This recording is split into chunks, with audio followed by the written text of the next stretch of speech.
바로 발표 시작하겠습니다.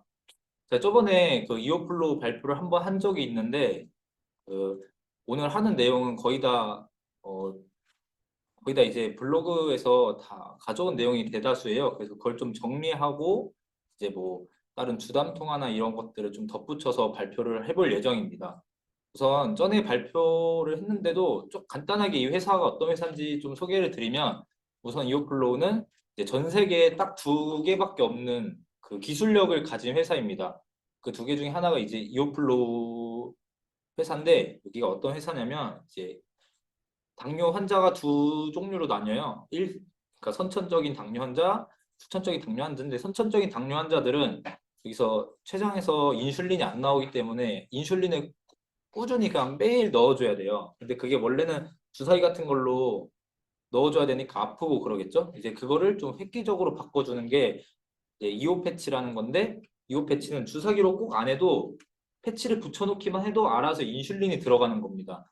근데 얘네는 여기서 더 들어가서 이제 오늘 원래는 막 선하고 막 장비 같은데 이게 주렁주렁 달려 있어야 됐거든요. 근데 얘네는 일회용. 근데 거기다가 그냥 패치 형태로 뭐 장비 이런 거 달 필요 없이 일회용 웨어러블 인슐린 패치를 만든 회사입니다. 그래서 이게 굉장히 만드는데도 어려운데 이걸 만들어서 이제 다 만들었고 이제 미국이나 이런 데 팔기만 하면 되는 회사예요. 그래서 현재 시가총액은 7,600억이고 20년도 9월쯤에 이제 코스닥 시장에 상장했습니다. 그래서 아직 펀은 안 나오는데 여기가 매출이 이제 본격적으로 한 올해 아니면 내년쯤부터 본격적으로 나올 거기 때문에 펀은 이제 산정이 안 되고요. 다음은 그러면 내가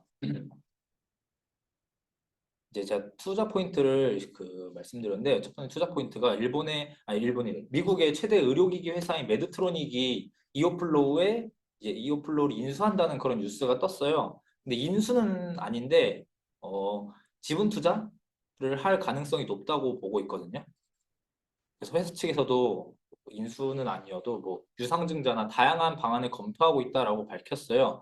근데 이게 좀 뜬구름 잡는 소리가 아닌 게 어떤 근거냐면 뭐 다양한 근거도 있지만 우선 이걸로 보면 송하준 기자님이 그 얼마 전에 하나임팩트가 HSD 엔진 경영권 인수한다는 단독 기사를 작성하신 그 기자분이에요. 그래서 이런 거에 또 신뢰성도 있고 워낙 옛날부터 한 21년도 사업 보고서에서부터 메드트로닉스가 이오플로우에 이오 패치에 관심이 있다는 사업 보고서 내용도 꾸준히 올라왔었기 때문에 아마 뭐 거의 확실하다고 볼 수 있습니다. 왜 확실하냐가 오늘의 그 발표 주요 주제입니다. 보시면 최근에 그 올해 주주총회에서 그 안건이 이렇게 올라온 게 정관 변경을 이렇게 했어요. 그래서 원래는 이제 제3자에 대한 신주 발행 한도를 원래 20%였는데 30%까지 늘렸어요. 그래서 이거를 메드트로닉스가 여기에 유상증자나 다양한 그런 뭐 지분 투자를 할 수 있도록 정관 변경을 했다라고 볼 수 있거든요. 왜냐하면 누가 지분 투자하거나 그런 거 아니면 굳이 정관 변경해가지고 늘릴 필요가 없잖아요. 그래서 확실히 메드트로닉스가 얘네 눈여겨보고 있다라고 보고 있고요. 왜 그러면 메디트로닉스는 여기 스가 빠졌네. 메디트로닉스는 이오플러가 왜 필요한가 살펴보면 우선 메디트로닉스는 인슐린 펌프도 하고 CGM이라고 연속 혈당 측정기를 만드는 회사예요. 근데 이제 보시면 글로벌적으로 잘하는 회사들이 에보트하고 덱스컴, 메드트로닉스가 있는데 이용자 수가 각각 400만 명, 125만 명, 60만 명 있습니다. 그리고 인슐린 펌프 시장에서도 메드트로닉스는 60만 명의 이용자를 확보하고 있고 방금 처음에 말씀드린 이오플로우의 경쟁사인 인슐렛은 이제 30만 명, 팬덤은 33만 명인데 이 인슐린 펌프가 제가 말한 그 웨어러블 일회용 펌프도 있고 아까 말씀드린 장비 주렁주렁 달려있는 인슐린 펌프 그걸 합쳐서 말씀드린 시장입니다. 보시면 여기 60만 명, 60만 명 똑같거든요. 메드트로닉스 이용자 수가. 근데 이게 왜 그러냐면 메드트로닉스가 에보트하고 덱스컴에 비해서 CGM 그 연속 혈당 측정기의 가격도 비싸고 성능도 부족합니다. 그럼 굳이 쓸 이유가 없는데 어떻게 60만 명씩 미국에서 고객을 가지고 있냐? 그거는 얘네가 CGM하고 연속 혈당 측정기하고 인슐린 펌프를 연계시켜가지고 이 유저를 간신히 유지하고 있었던 거거든요. 요즘에는 이제 에오타하고 덱스콤도 다른 인슐렛하고 뭐 텐덤 이런 회사들하고 조인트 맺어가지고 하기 때문에 얘네 이제 입지가 위험해졌어요. 그걸 처음으로 한 데가 메드트로닉스인데 이제 그런 입지가 좀 위험해지고 있죠. 그러려면 메드트로닉스가 할 수 있는 그 전략은 무엇이 있을까요? 얘네가 얘네는 그 연속 혈당 측정기의 성능이 부족하기 때문에 인슐렛처럼 획기적인 그런 인슐린 펌프가 필요한 겁니다. 그래서 얘네는 이오플로가 반드시 필요한 상황이고요. 아니면 이 60만 명의 유저가 금방 빠져나가거든요. 의료기기 그 산업 특성상 고객들은 뭐 가격적인 것도 중요한데 그것보다 좀 편의성을 굉장히 중요하게 생각하거든요. 그래서 아마 60만 명이 에버트하고 덱스콤이 좀만 더 이제 힘주면 60만 명 금방 빠져나갈 거라고 보고 있습니다. 그래서 이거는 이제 그 유엔캐슬이라는 블로그 분의 글에서 가져온 건데 이렇게 사랑의 짝대기를 그분이 만드셨어요. 에버트는 이 회사랑 이제 사랑의 짝대기를 맺고 있고 덱스컴은 이오플로의 경쟁사인 인슐렛하고 텐덤하고 사랑의 짝대기를 맺고 있고 센서닉스는 좀 뭐 작은 회사고 로슈도 이제 옛날에 들어왔다가 지금 나간 회사인데 이제 메드트로닉스는 이제 메드트로닉의 그 장비 주렁주렁 달려있는 인슐린 펌프만 하고 있고 그러면 이오플로우는 어디로 가야겠죠? 이쪽으로 가야겠죠? 이렇게 그죠? 이렇게 해야 뭔가 메드트로닉스가 살아남을 그게 있습니다. 얘네 막 이런 뭐 주렁주렁 달려있는 인슐린 펌프는 굳이 필요 없을 거예요. 왜냐하면 메드트로닉스 이미 가지고 있으니까. 그래서 이제 이게 이것도 유엔캐슬 블로그 그래서 가져온 건데 여기 메드트로닉스의 그래프가 여기 보시면 검정색 그래프예요. 얘네가 매출이 꾸준히 줄어들고 있거든요. 근데 이게 그 유저를 뺏기고 있다는 그런 반증이라고 볼 수 있죠. 그래서 지금 굉장한 뭐 전력이 필요합니다. 그런 상황이에요. 메드트로닉스는. 그럼 반대로 이제 이오플로우는 왜 메드트로닉스가 필요할까? 보시면 우선 이오플로우가 원하는 파트너의 조건이 세 가지가 있습니다. 먼저 의료기기 산업 특성상 영업망이 중요해요. 이게 기술이 있다고 막 현금이 폭발하는 게 아니거든요.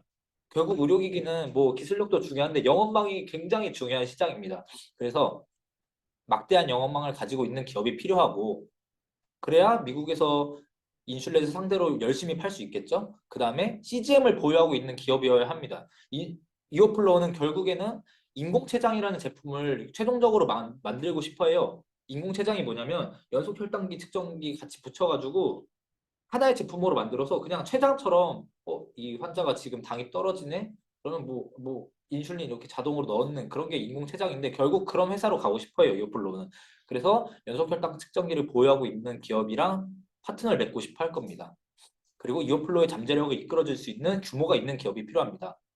그래서 앞서 이제 이오플로우가 친구를 맺을 수 있는 기업이 이렇게 세 개 있었는데 우선 센서닉스는 규모가 작아서 탈락, 3분의 1 조건은 충족 못해서 탈락이고 텐덤은 연속 혈당 측정기가 없어서 탈락, 로슈는 지금 시장에서 나가 있는 상태이기 때문에 시장을 재진입해야 해서 우선 탈락한다고 봤습니다. 그리고 이거는 그 글로벌 의료기기 기업 순위인데 메드트로닉스가 1등이에요. 거의 뭐 압도적인 1등이죠. 그래서 의료기기 산업은 신규 진입이 몹시 어렵고 미국에서도 아마존이나 그런 빅테크 기업들도 의료기기 시장에는 쉽게 진출하지 못하는 걸로 알고 있어요. 신규 진입이 몹시 어렵고 영업망도 몹시 중요한 시장입니다. 왜냐하면 이제 의사들을 상대로 영업을 해야 되기 때문에 진입 장벽이 좀 높은 편이고요. 이제 간단하게 매출 추정을 해봤는데 이 회사는 매출 추정이 좀 은근히 간단해요. 왜냐하면 홈페이지에 다 나와 있기 때문이죠. 그 제품 가격하고. 그래서 국내하고 해외 그 패치 가격이 다른데 거의 해외가 국내 절반 수준이에요, 가격이. 그래서 우선 저희는 지금 미국을 주로 보고 있으니까 미국에서 17.8달러에서 20달러. 그러니까 대충 이렇게 뭐 10.8달러 해서 일주일에 2개, 1년에 52주죠. 그러면 인당 약 200만 원에 약 200만 원을 써야 되거든요, 패치로. 그러면 인당 약 200만 원을 써요, 1년에. 그러면 이제 아까 60만 명 그 메디트로닉스의 고객 수를 다 가져온다고 엄청 좀 크게 잡은 거죠, 매출을. 우선 60만 명을 다 가져온다고 쳤을 때 그러면 1년에 진짜 크게 잡아서 1.2조에서 2조의 매출을 발생시킬 수 있습니다. 근데 현재 경쟁사인 인슐렛의 GP 마진은 6에서 70%고 이오플로우는 작년 3분기까지 GP 마진이 30%였어요. 근데 얘는 이제 영업 레버리 이제 매출이 늘어나면 영업 이익도 늘어나는 그런 구조를 가지고 있기 때문에 50%까지 끌어올릴 수 있다고 생각했고 대략 이제 6천억에서 1조의 이익을 발생시킬 수 있다고 봤습니다. 그렇다면 사실 이게 어디까지 밸류에이션을 해줘야 되는지 굉장히 어렵거든요. 뭐 인슐렛이 지금 시가총액이 25조 정도 되는데 뭐 인슐렛이 워낙 큰 회사니까 뭐 한 10분의 1 뭐 이렇게 치면 너무 좀 그거 하잖아요. 해외 기업이기도 하고. 그래서 최근에 레인보우 로보틱스하고 케어젠의 케이스로 얼마까지 밸류에이션을 해줘야 되는지 한번 짐작을 해봤습니다. 우선 레인보우 로보틱스가 최근에 한 1월 달에 굉장히 많이 올랐죠. 그게 삼성전자에서 얘네 레인보우 로보틱스 10% 지분 투자 뉴스 한다고 해가지고 6,800억이었던 시총이 2조 원까지 시총을 달성했습니다. 뭐 당연히 이쪽도 로봇 시장도 레인보우 로보틱스가 기술력도 있고 앞으로 성장하는 기업 시장이기 때문에 이렇게 많이 뛴 것도 있는데 사실 아직까지 그 실적이 찍히는 게 없잖아요. 그래서 이오플로우랑 비슷한 상황이라고 봤고 마찬가지로 케어젠도 이제 외국에서 당뇨 건기식인 디글루스테롤을 통해서 이제 현재 몇백억의 매출을 발생시키고 있고 이제 대형 파트너사 없이 뭐 혼자 성장한 산업에서 꾸준히 숫자를 내다 보니까 이제 1.9조의 그 기업 가치를 인정받고 있습니다. 그 대충 뭐 이런 거 보면 이오플로우도 현재 한 7천억에서 8천억 정도의 시가총액이 형성돼 있는데 뭐 확실히 실적도 나올 거고 확실히 당뇨 산업은 성장하는 거니까 보수적으로 잡아도 한 2조 정도까지는 쳐줘도 되지 않을까. 메디트로닉스랑 좀 이렇게 잘 하면 전 그렇게 봤습니다. 네, 그래서 근데 이제 네, 여기까지가 딱 준비한 내용이고 가장 큰 리스크가 하나 있는데 이오플로우는 현재 그 독일에서 또 그 유럽 전역으로 하는 그 유통사하고 그 협약을 맺어가지고 판매 계약을 맺은 상태예요. 근데 얼마 전에 독일에서 인슐렛이 걔네한테 그런 특허 소송을 걸어가지고 지금 잠깐 소송이 걸려 있는 상태거든요. 근데 이게 사실 어떻게 될지 모르는데 얘는 워낙 그 원천 기술이 다르기 때문에 뭐 진짜 최악의 경우에 이거 못 팔게 돼도 미국이나 유럽에서 못 팔게 돼도 원천 기술이 다르기 때문에 좀 결국엔 빠져나갈 구멍이 있다고 저는 생각을 했습니다. 그래서 만약에 그게 다 졌다고 가정해도 몇 개월 아니면 뭐 인증 다시 받아야 되니까 한 몇 년 정도 기다리면 결국엔 뭐 팔 수 있는 거 아닐까라고 생각을 해봤고 이건 가장 최악의 시나리오고 뭐 결국에는 워낙 원천 기술도 다르고 하니까 얘네가 이렇게까지 크게 판을 벌리지 않았을 거겠죠. 그죠? 좀 뭔가 얘네가 좀 찔리는 게 있으면 그래서 전 그런 부분에서 좀 크게 문제가 없다고 봤고 확실히 여러 빈살만 그런 이슈도 있고 메디트로닉스가 이제 그 대표이사님이 5월 달 말까지 큰 이슈가 하나 나올 거라고 말씀하시긴 했어요. 근데 그 이미 나왔는지 빈쌀만큼 이슈였는지 모르겠는데 그 전까지 확실히 큰 이슈가 하나 있다고 하니까 그때까지 좀 잘 살펴보시면 괜찮은 투자 기회가 될 거라고 생각을 했습니다.